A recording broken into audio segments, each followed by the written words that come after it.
اعوذ باللہ من الشیطان الرجیم بسم اللہ الرحمن الرحیم الحمد للہ رب العالمین وصلی اللہ علی محمد وآلہ الطاہرین اما بعد قال اللہ تعالی فی القرآن الکریم بسم اللہ الرحمن الرحیم بقیت اللہ خیر لکم ان کنتم مؤمنین وقال الامام المہدی عجل اللہ تعالی فرجہ الشریف انا غیر محملین لمراعاتکم ولا ناسین لذکرکم ولولا ذالک لنزل بکم اللوا واصطلمکم الاعداء۔ ناظرین محترم، حضرت ولی العصر امام مہدی عجل اللہ تعالی فرجہ الشریف فرماتے ہیں انا غیر محملین لمراعاتکم، ہم تمہارے حال کی رعایت میں کوئی کوتاہی نہیں کرتے، کسی بھی وقت ذرا برابر بھی ہم تمہارے حال سے بے خبر نہیں ہیں، ولا ناسین لذکرکم، اور تمہارے ذکر سے کبھی غافل نہیں ہوئے، ہم نے تمہیں کبھی فراموش نہیں کیا، تمہیں کبھی تنہا نہیں چھوڑا۔ ولولا ذالک لنزل بکم اللوا، اور اگر اس طرح ہوتا کہ ہم تمہیں تنہا چھوڑ دیتے، تمہیں مصیبتوں میں اکیلا چھوڑ دیتے، تو مصیبتیں اور بلائیں تم پر نازل ہو جاتی۔ واصطلمکم الاعداء، اور دشمن تمہیں نابود کر دیتا۔ عزیزان محترم، ہٹ جائیں گر امام زمان درمیان سے، لاکھوں بلائیں ٹوٹ پڑیں آسمان سے۔ حضرت ولی العصر علیہ السلام کا مقدس وجود ہے کہ ہم اپنے اصل حال پر باقی ہیں۔ حضرت ولی العصر علیہ السلام کی مقدس شخصیت، نورانی شخصیت ہم سے کسی وقت بھی غافل نہیں ہے، کبھی بھی ہمیں فراموش نہیں کیا۔ اسی ضمن میں علامہ مجلسی رحمۃ اللہ علیہ بہار الانوار میں، اور شہید محراب آیت اللہ دستغیب شیرازی اپنی کتاب قصص الشہید اور قصص العبر میں ایک واقعہ نقل کرتے ہیں۔ وہ بیان کرتے ہیں کہ علامہ محی الدین اربیلی لکھتے ہیں کہ ایک دن میرے والد کے پاس ایک شخص بیٹھا ہوا تھا، انہوں نے اتفاق سے سر سے عمامہ اتارا، میں نے دیکھا کہ سر پر ایک گہرے زخم کا نشان تھا۔ میں نے ان سے اس زخم کے بارے میں پوچھا، انہوں نے کہا کہ یہ زخم مجھے جنگ صفین میں لگا تھا۔ میں نے عرض کیا، بندہ خدا، جنگ صفین تو آج سے 700 سال پہلے گزر چکی۔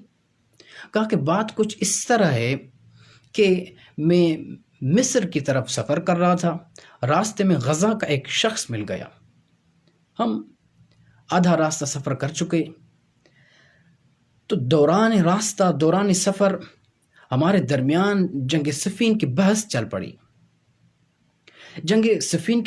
پڑی۔ اس نے کہا کہ کاش میں جنگ صفین میں ہوتا تو علی علیہ السلام اور اس کے ساتھیوں کو قتل کرتا۔ جب اس نے یہ کہا تو میں نے کہا کہ اگر میں جنگ صفین میں ہوتا تو میں اپنی تلوار کے ذریعے معاویہ اور ان کے ساتھیوں کے ذریعے اپنے تلوار کی پیاس بجھاتا، ان کو قتل کر دیتا۔ تو بات کچھ اس طرح چل پڑی، کیونکہ ان میں سے ایک امیر المومنین علیہ السلام کا پیروکار تھا اور ایک امیر شام کا پیروکار تھا۔ میں نے اس سے کہا کہ کیا خیال ہے کہ ہم جنگ کریں؟ تو میرا ہم سفر نے کہا کہ ٹھیک ہے، منظور ہے۔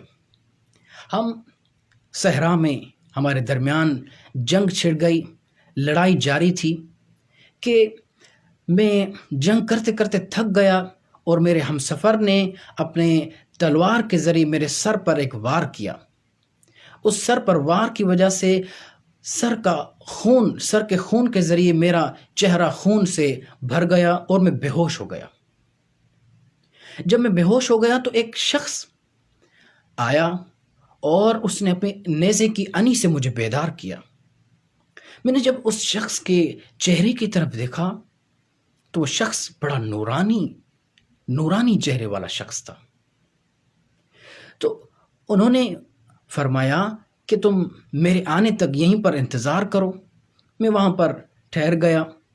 کچھ ہی دیر میں وہ نورانی شخصیت آئے اور ان کے ہاتھ میں میرے ہم سفر، میرے اس دشمن کا سر تھا، اور ان کا گھوڑا بھی اس شخصیت کے پیچھے پیچھے آ رہا تھا۔ انہوں نے اس نورانی شخصیت نے فرمایا کہ کیونکہ تم نے ہماری مدد کی ہے اس لیے ہم نے تمہاری مدد کی، اور اللہ کی بھی یہی روش ہے، خدا کی بھی یہی روش ہے کہ جو خدا کی مدد کرتا ہے خدا اس کی مدد کرتا ہے۔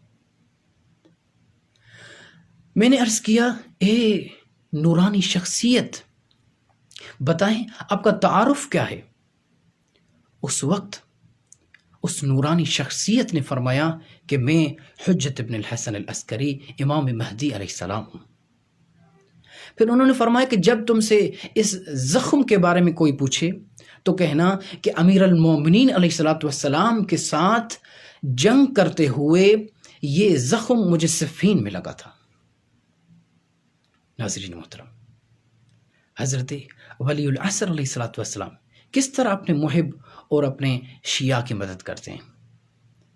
دعائے خداوند قدوس کی بارگاہ میں خدا ہمیں حضرت ولی العصر علیہ السلام کے سپاہ اور انصار میں شامل فرمائے، اور حضرت ولی العصر علیہ السلام کی دعائے خیر ہم سب کے شامل حال فرمائے۔